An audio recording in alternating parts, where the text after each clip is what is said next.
오늘 주신 말씀은 레위기 4장 3절로 12절입니다. 레위기 4장 3절로 12절 말씀 받들어 읽겠습니다.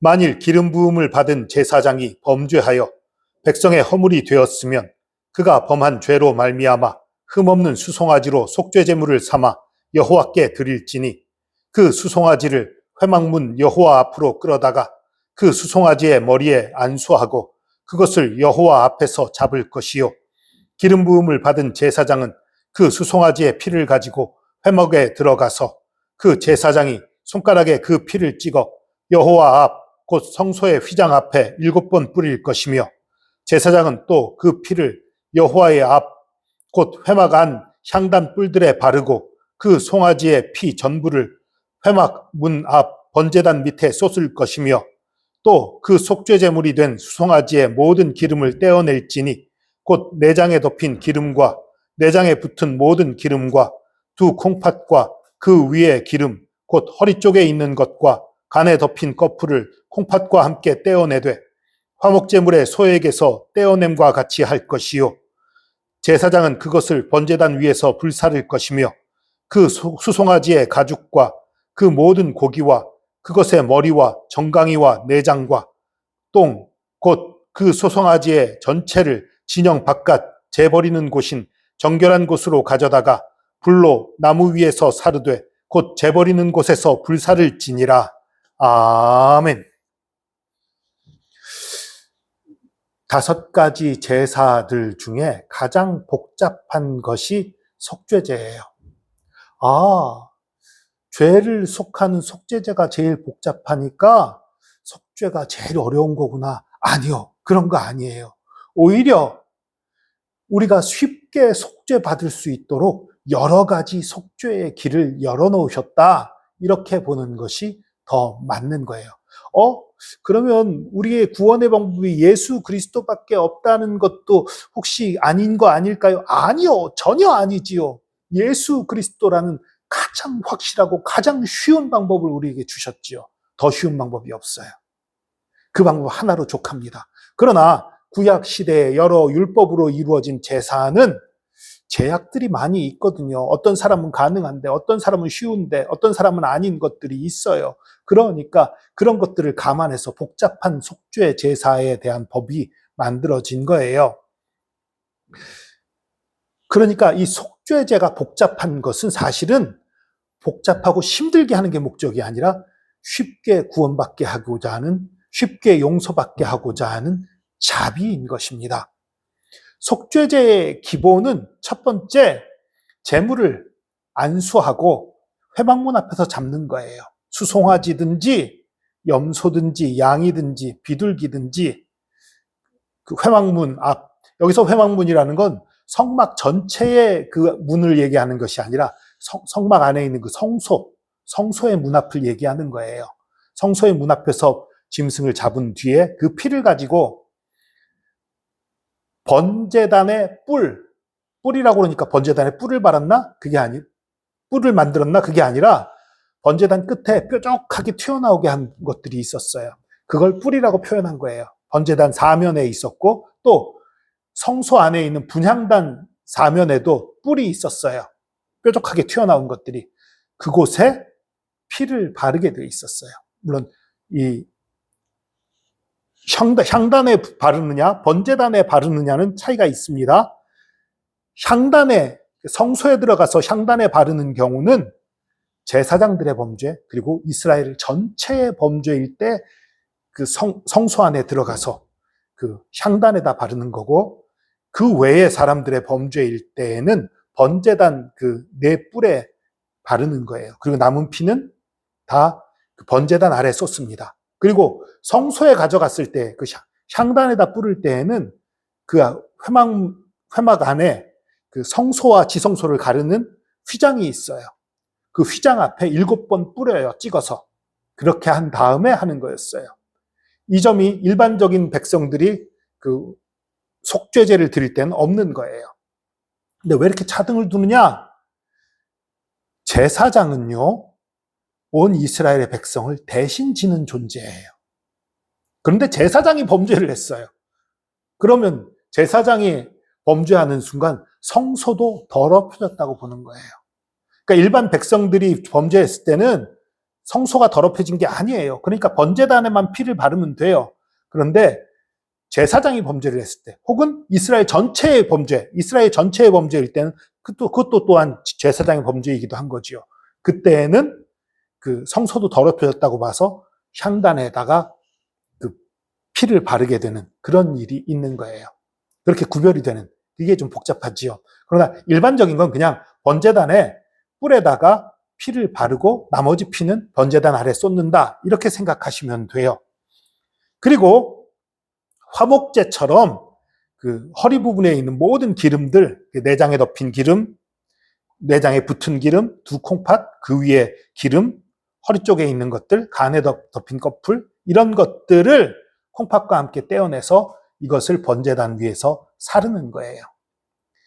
그리고요, 이 나머지 고기, 그러니까 불 사르는 건 일부만 사르잖아요. 화목제처럼. 나머지 고기는 제사장들이, 그러니까 제사에 참석했던, 그 제사를 집전한 제사장뿐만 아니라 그곳에 있는 모든 제사장들이 회막들에서 먹어야 돼요.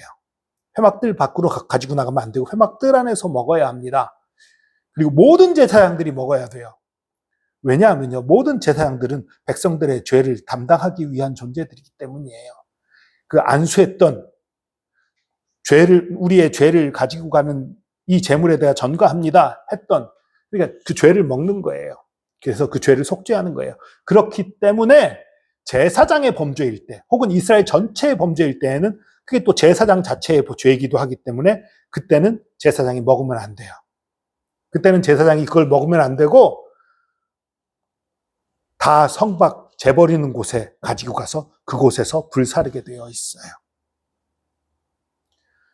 좀 헷갈리지요. 그러니까 근데 일반적인 거는 그 속죄제의 그 허리 부분에 있는 모든 기름과 중요한 부위들을 그것만 불사르고 나머지는 제사장 몫으로 제사장들이 먹는다, 이렇게 기억하시면 돼요. 그러나 이스라엘 전체의 죄와 제사장의 죄일 때에는 제사장이 먹으면 안 되고 성박, 진영 밖, 재버리는 곳에서 태우는 거예요. 이게 속죄제의 모습이에요. 그리고 이 속죄제에서 정말 중요한 것 중에 하나가 제물이에요. 이 제물이 참 특이합니다. 첫 번째, 제사장이나 온 이스라엘의 죄일 때는 수송아지예요. 이건 뭐 이상하지 않죠? 그 다음에 백성의 지도자들, 그러니까 족장같이 좀 권세가 있고 힘이 있는 이런 사람들의 범죄일 때, 그때에는 그 순념소로 속죄제를 드리게 돼 있어요. 그리고 일반 평민들, 보통 사람들의 그 속죄제는 암염소나 암양으로 드리게 돼 있어요. 화목제를 제외하면 모든 제물은 사실 수컷으로 드리는 게 원칙이에요. 그런데 이 속죄제에서는 암염소와 암양이 등장해요. 이거는 쉽게, 이 다른 제사는, 번제나 화목제는 의무가 아니에요. 자원하는 거예요. 그러니까 자원하는 거니까 원칙대로 해라, 그건데 속죄제는 자원이 아니라 꼭 해야 되는 거예요. 죄가 드러났으면 반드시 해서 속죄를 해야 되는 거예요. 그런데 힘이 못 붙이면 안 되면 안 되잖아요. 그러니까 순염소보다 싼 암염소, 그리고 순양보다 싼 암양을 허용하는 거예요. 그리고 의외인 것은 속죄제에는 순양이 쓰이지 않습니다. 속죄제에는 순양이 안 쓰여요. 대신에 내일 말씀드릴 속건제에는 순양만 쓰입니다. 왜 순양만 쓰이는가는 또 내일 또 말씀드리도록 하겠습니다. 이게 좀 복잡하지요. 제물들이 복잡해요. 그런데요, 소제를 제외하면 다 짐승을 잡아서 드리는 그 피해 제사잖아요. 평민들은 암염소와 암양으로 드리는 거잖아요. 그런데 가난한 자들은 산비둘기 2마리나 집비둘기 새끼 2마리로 드려요. 그런데요, 그것조차도 드리기 힘든 사람들이 있어요. 너무 가난하면 그것조차도 드리기가 어려워요. 그런 사람들은 고운 가루 10분의 1 에바. 1에바는 그 요세푸스의 기록에 의하면 요즘으로 말하면 한 22리터 정도 돼요. 그러니까 2.2리터라고 생각할 수 있지만 그건 아닌 것 같아요. 왜냐하면 그 출애굽기 당시에 그 만나를 한 사람당 한 오멜씩 거두라고 그랬거든요. 그 한 오멜이 10분의 1 에바예요. 2.2리터 그걸 하루에 먹는다 한 사람이? 2.2리터를 한 사람이야 먹는다면 좀 많은 것 같아요. 아마도 그 당시의 도량형은 지금보다 좀 작았을 가능성이, 요세푸스 시대보다 훨씬 작았을 가능성이 매우 큽니다. 그럼 확실한 것은 이 10분의 1 에바라는 양은 한 사람이 하루에 먹을 만한 양인 거예요. 그 양의 가루를 바치는 거예요. 그럼 그 양을 바치는 거, 이거 이상하단 말이죠. 그 양을 바치면 그 중에서 제사장이 한 움큼만 집어서 번제단에다 태우고 나머지는 제사장 몫이 되는 거예요. 이거 이상해요. 왜냐하면 아니 왜 피해 제사가 아닌 게 속죄제 될 수가 있지? 피 흘림이 없으면 죄사함이 없다고 그랬는데 여기엔 아주 중요한 비밀이 숨어 있습니다. 아무리 가난해도 정말 하나님 앞에서 회개하는 마음이 있고 속죄하는 마음이 있다면 하루 먹을 양식은 희생해서 하나님께 드리라는 거예요. 그렇게 속죄하라는 거예요. 하루 먹을 양식은 하루의 생명을 하나님께 드린다는 의미가 있는 거예요. 그래서 곡식임에도 불구하고 사실은 그 생명되는 피를 드린 것과 같은 의미가 주어지는 것입니다. 하루에 먹을 양식을 주님께 드리며 회개하라는 거예요. 최소한 그 정도는 할 수 있지 않냐? 아무리 가난해도 하루 먹을 것 정도는 하나님께 드릴 수 있지 않느냐? 너 정말 하루 벌어 하루 먹고 있냐? 그러면 너 오늘 하루 먹는 거 포기하고 하나님께 드려라. 그런 의미예요. 이렇게 해서 속죄를 하라는 의미예요. 여러분, 이건 가난한 자들에게도 속죄의 기회를 열어놓은 아주 자비로운 것입니다. 여러분, 그래서 우리가 기억할 것은 죄사함은 피와 관계가 있는 거예요. 생명과 관계 있는 거예요. 예수 그리스도의 십자가가 우리의 죄를 속한 것입니다. 모든 사람에게. 그리고 이 속죄제에서도 드러난 것이 하나님께서는 어떻게든지 우리가 속죄할 수 있도록 열어주시길 원하는 모습이 드러나 있지요. 예수 그리스도께서 하신 일이 그거예요. 십자가를 지심으로 십자가 지신 예수 그리스도께 우리의 몸과 마음을 드릴 때에 어느 누구나 가난한 자나 부자나 똑똑한 자나 미련한 자나 잘생긴 자나 못생긴 자나 건강한 자나 병약한 자나 모든 사람들이 구원을 얻게 된 거지요. 이 속죄제의 의식 속에는 가난한 자나 부자나 높은 자나 낮은 자나 다 하나님 앞에서 죄 사함 받을 수 있는 기회를 열어주신 것입니다. 이 속죄제에는 하나님의 자비하심과 사랑이 가득 들어있는 거예요. 여러분, 혹시 여러분들 하나님 앞에 무거운 짐을 지고 있는 것들이 있습니까? 내가 이 죄 때문에 하나님 앞에 나가기 꺼려진다, 아프다, 힘들다 하는 것들이 있습니까? 걱정하지 마십시오. 그 모든 죄를 용서하신 분이 우리 하나님이십니다. 그 모든 죄를 받아주시고 품어주시는 자비로운 하나님이 우리 하나님이십니다.